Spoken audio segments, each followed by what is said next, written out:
Hello everybody. In this episode, we're going to be continuing to talk about some B-Vent, and this is one of the little extra things. After I filmed the first video, some of the guys came and said, well, hey, in such and such county, they require us to have this. And what they're requiring that I didn't have on my initial setup, because it's kind of specific to those counties and those states, they wanted to see some fire flashing. And they want to see it up here where it penetrates through the roof.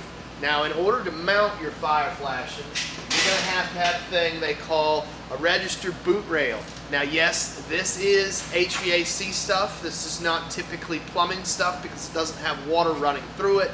But a lot of times when it comes to gas, they ask the plumbers to do it. And when it comes to venting, they also ask the plumbers to do it. So, we've got a register boot rail, and you've got your fire flashing, and basically it's going to snap together like this, and you're going to need two of them, and you're going to screw this down and mount it to the rafters going up into the attic. Now, I did talk to the guys about this design that I had done where I put a piece of the single wall around here. Now, you're going to use something like this when you're dealing with an area of the attic that has blown insulation, because you don't want your blown insulation to touch that outer side of your B-vent.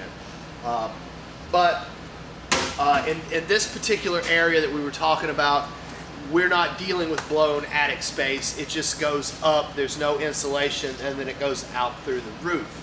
So we can get away with just using one of these guys. So I'm going to show you how to screw this together real quick. Alright, so I just picked out a pretty good spot in the training center here to show you how this is kind of going to work. Now, you're going to be in a garage, and you're going to have some rafters or ceiling joists or something above you.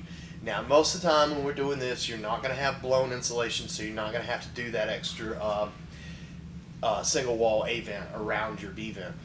Now, these are pretty easy once you get it snapped together. It does come with two holes. Make it easy on yourself. Get your screws.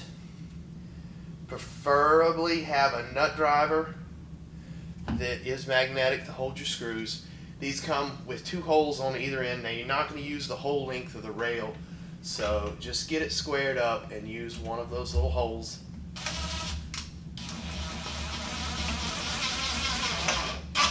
Get you a screw in there nice and tight. Line you up another one. And go ahead and screw that one off. Now this next one's going to be a little tricky because it doesn't have holes already punched for you, but I've got some self-tapping screws. So, should be pretty square, and works really well. And